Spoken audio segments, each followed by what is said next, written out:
So in the prosperous side, this is where you start to make an impact if you choose to, right?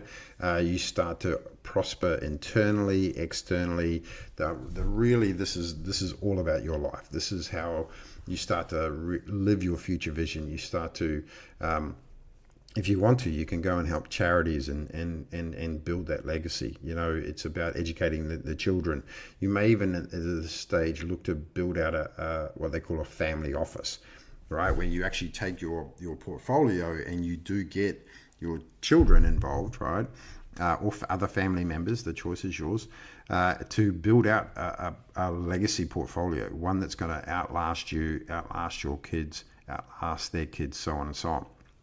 Because what happens or can happen is generational wealth. It's and look, I'm just going to pluck a figure, but it's quite high, but it's something like 60-70% of generational wealth is lost in the second or third generation, because they get born into it, and when they get to take over, they don't understand the true value of money, and it just goes. Yeah, you need to make sure that you have a full understanding of assets and liabilities, income and expenses, treat it like a business and so on. And then you ultimately want to make sure that you've got more than enough to live past your money, right? But also then it's about, okay, let's educate the kids so that they know what to do with it as well, and then their kids, so on and so on. And that's the legacy that we ultimately want to provide, right? To give that financial education to not just yourselves, but your children, their children, so on and so on.